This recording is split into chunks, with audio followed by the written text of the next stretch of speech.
43 Division. He has the title of a detective for 22 years. Peter Khrushchev is a criminal. He's a criminal because of the definition of what a criminal is. A criminal is someone who does not respect the law. A criminal is someone who breaks the law. I'm going to turn on the TV here, and I'm going to see if we can come up with the definition of what a criminal is. And you will realize that disgraced alleged Toronto detective Peter Kruczek is not a law enforcement officer. He is a criminal. Give us the definition of a criminal. So let's see if we can get the definition. Give us the definition of a criminal. Let's see results for giving us a definition of a criminal. So it's not giving us the definition of a criminal here. So I will try and turn on my other computer and see if we can give you the definition of a criminal.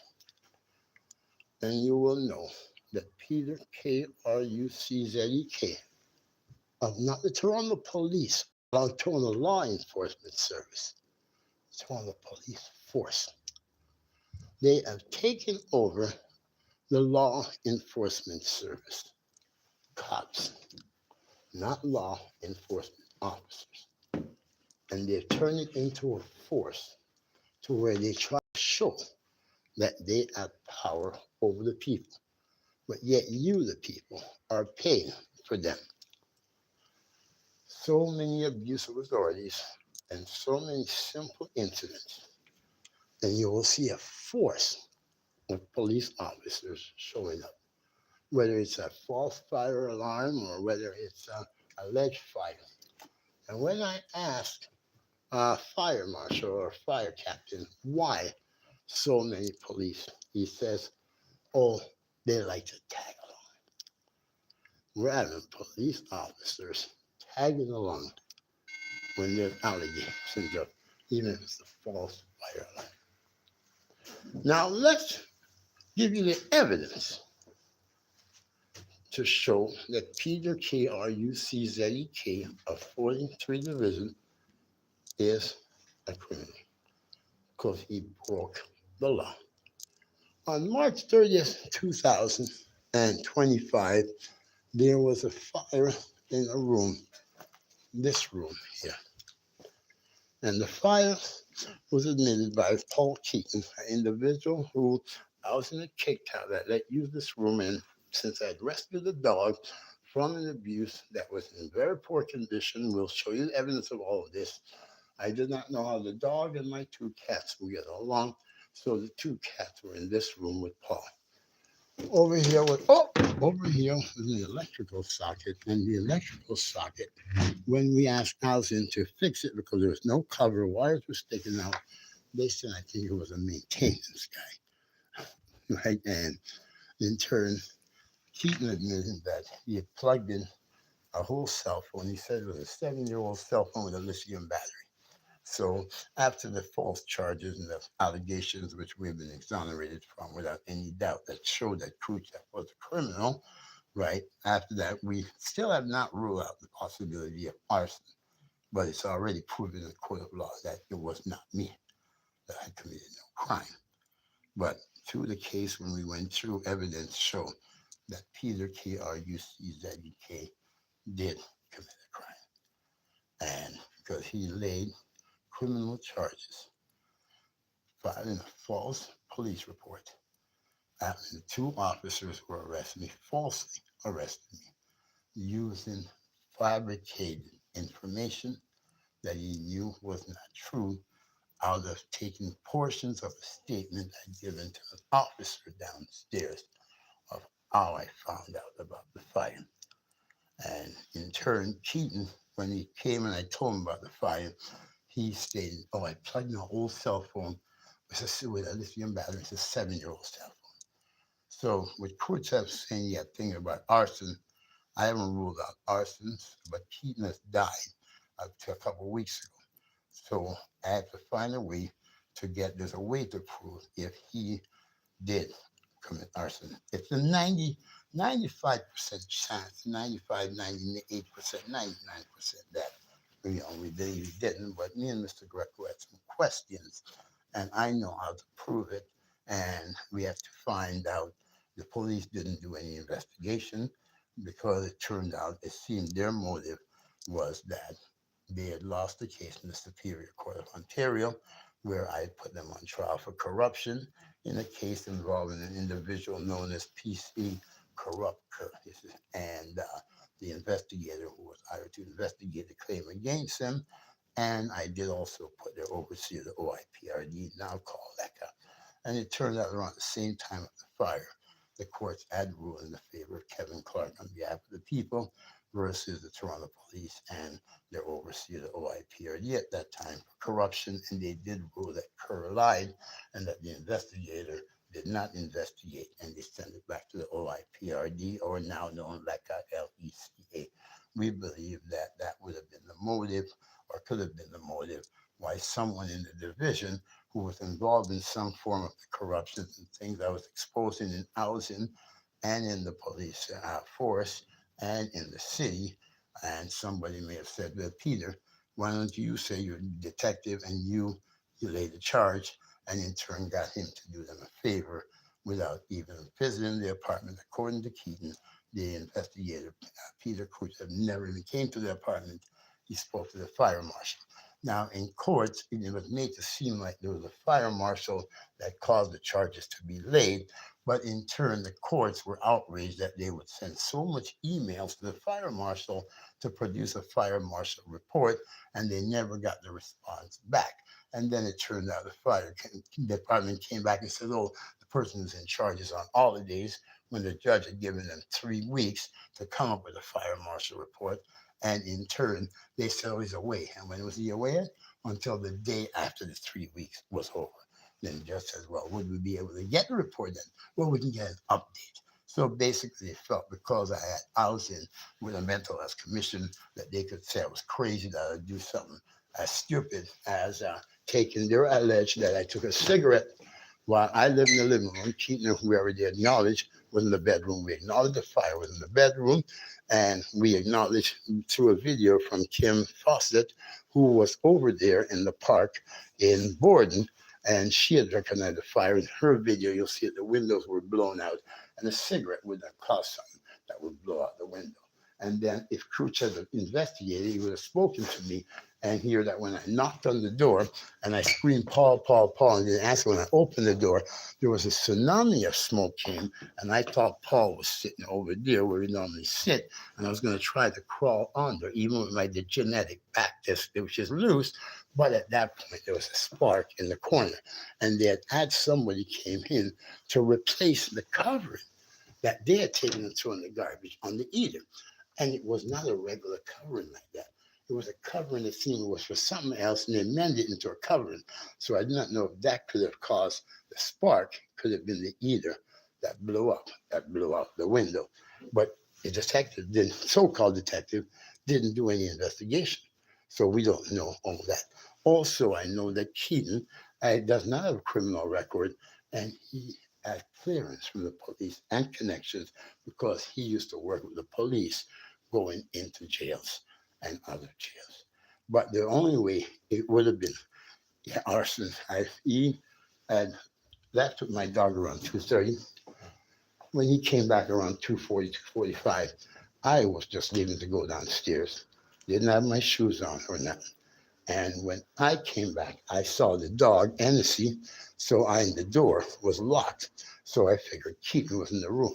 And from there, I went to type a letter on my Mac computer to the Premier and the Prime Minister in reference to docket 41436, the most historical legal challenge in Canadian history for the office of mayor for Canada's largest city, which we started in September of 2023, when the day before the legal deadline, I, sick as hell, got up off my deathbed, walked into the Superior Court, and legally stopped Olivia Chow from fulfilling the legal requirement to legally secure the office of mayor, which is 90 days after election day.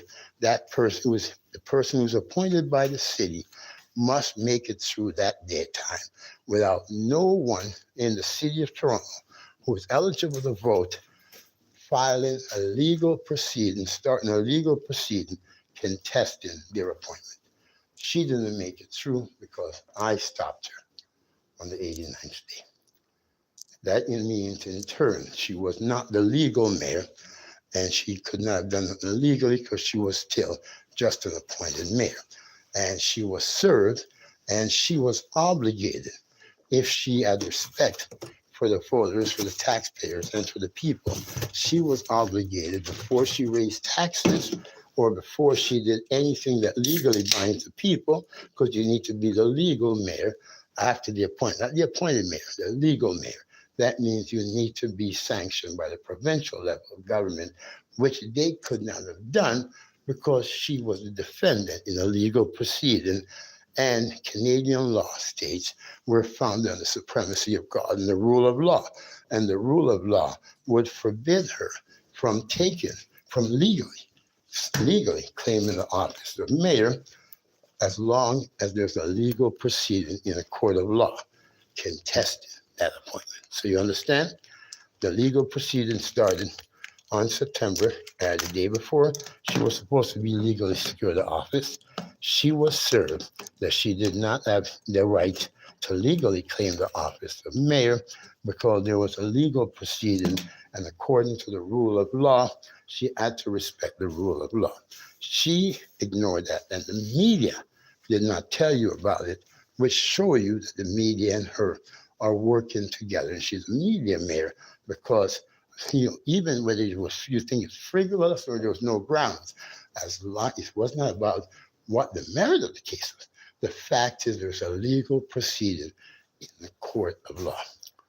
Now, whether innocent, guilty, or whatever it is, you cannot disregard the rule of law by saying that legal proceeding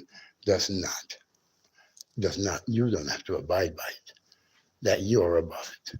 Because then you're saying you're above the rule of law, which is what Olivia Chow did. By not informing the people that there is a legal proceeding in the court of law, we believe that there's no merit on it. And things I wish to do, I will consult the people first. I don't have the authority to legally bind. So that's basically it. At that point, those were all going to court.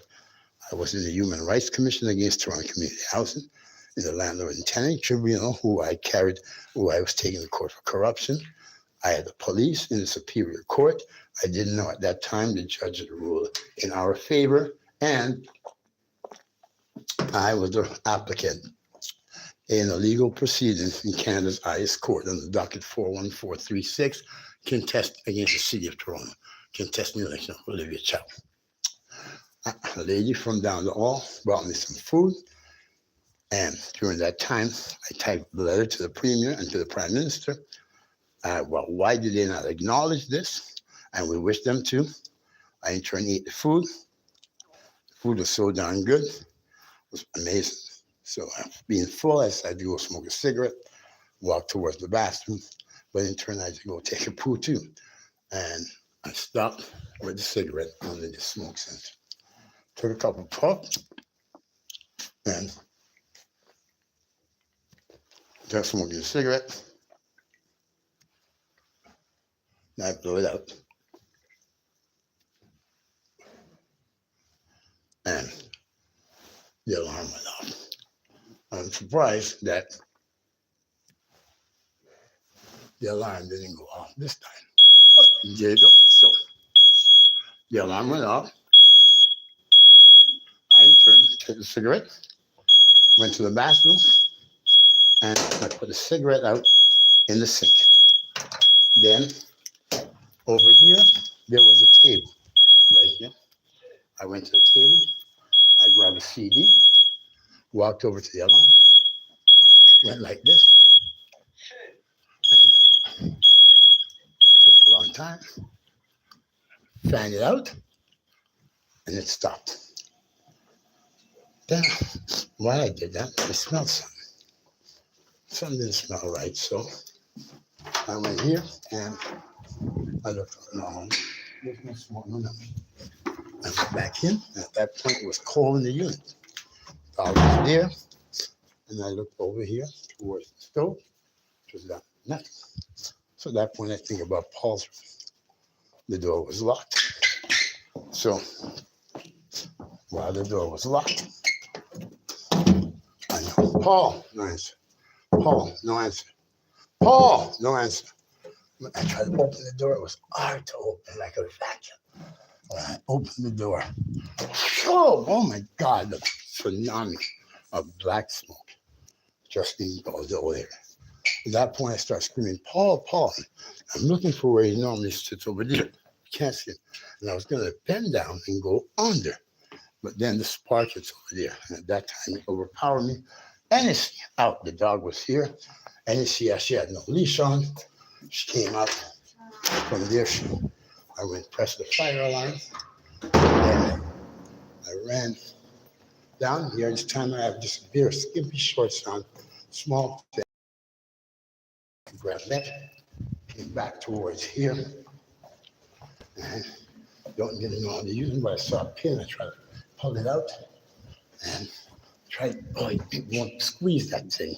So the smoke, the door was open, and the smoke was just bellowing out there. So I went in, she's out here.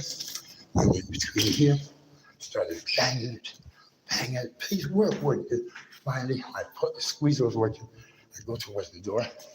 I open it. I try to squeeze it, but there's no fire, just a lot of smoke. Too much. It wouldn't go. So I said, Hennessy out. Hennessy, we went down here, down the stairs, went across the 8th floor, screaming, fire's a real fire.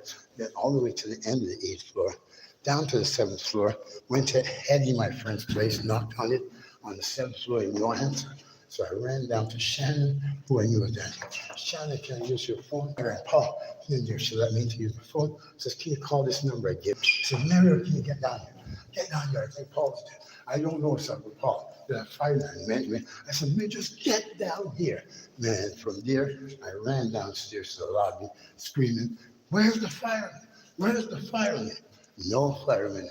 No fireman showed up. So I went back to the entrance to the stairs there, and I tried to take the stairs up, and I got about the 6th or 7th floor, and there was these people coming down, and they were trying to get downstairs. One of them, they were like from Indian, different area. They were afraid of the dog. So I said, then she had one of those jab thing on. So I said, well, take off your scarf, and I will use that as a leash for the dog, put the leash on the dog, and I couldn't get all the way up because too many people were coming down.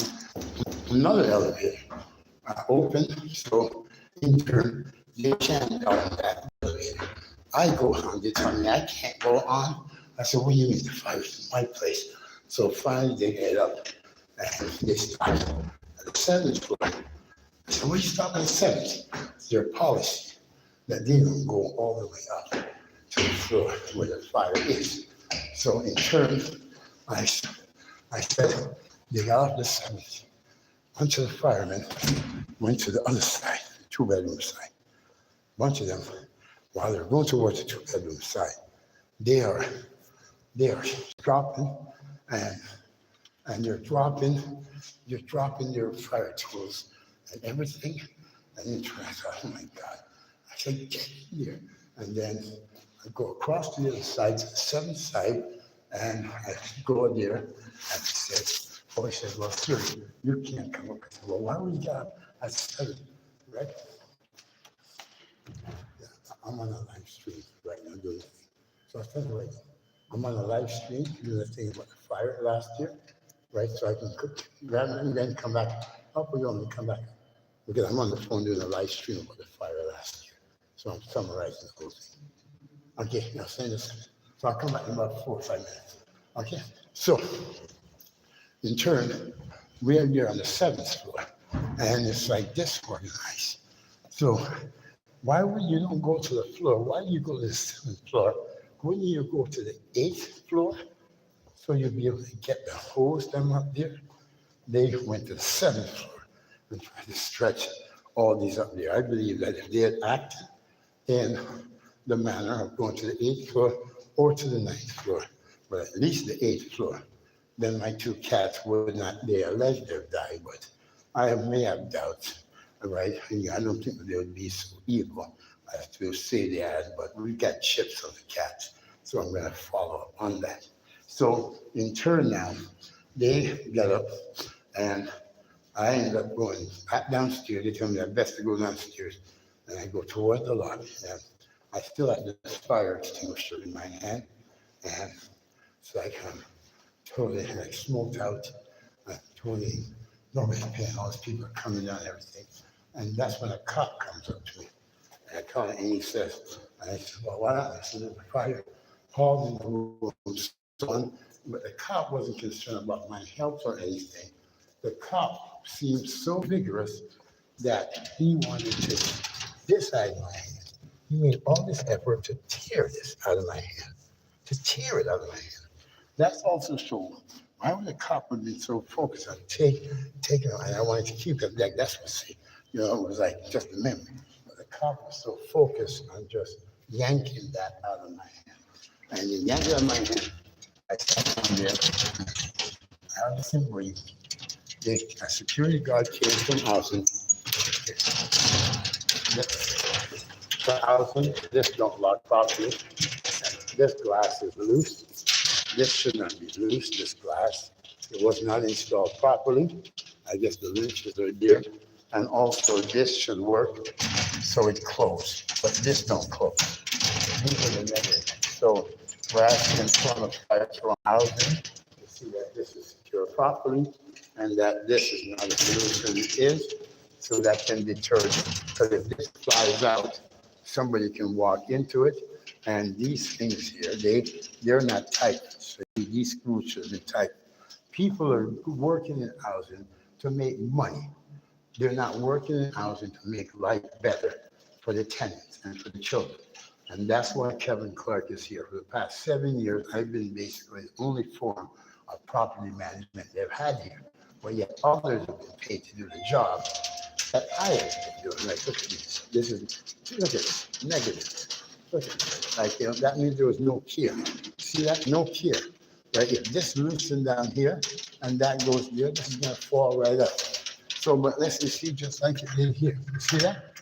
These are like, and somebody supposedly checked it. But this check mark was in January. January, started January. This February was checked to be okay. How could you say it's okay when you're supposed to look out for the safety? Look at that. These are safe. That one's okay. Right? This was okay.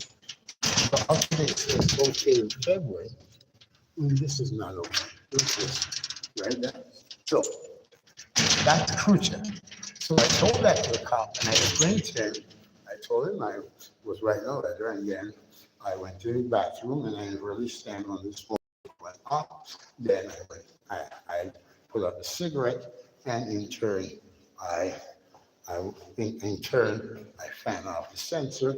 Then I smelled something, went to the hallway, then went checked toward the kitchen, then went to Paul's room, and when I knocked, that's when I found out the fire.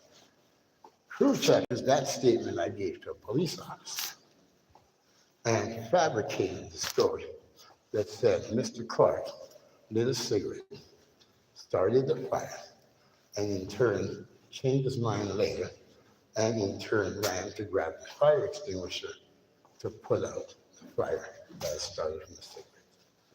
No part in this have you heard me say that. So he took the statement of how I found out about the fire, and he put part of it, he used the cigarette, and then fabricated the rest of the story.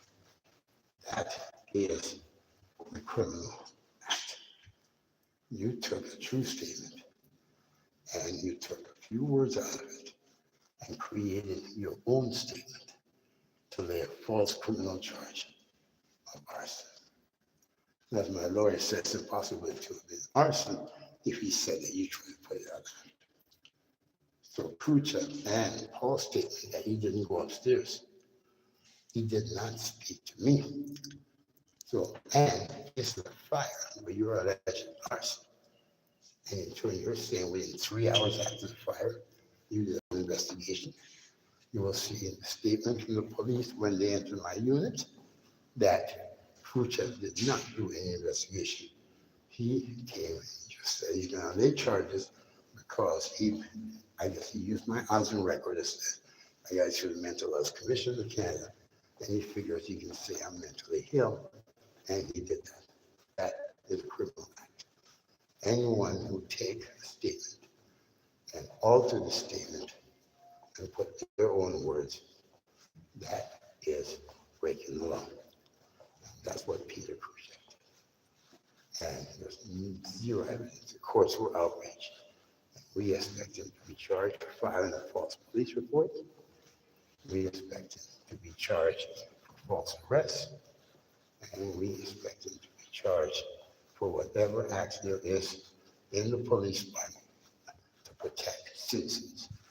No one can charge a Canadian citizen or anyone for a crime they knew they did not commit and with no evidence. And that's what Peter Prucha did. KRUC did.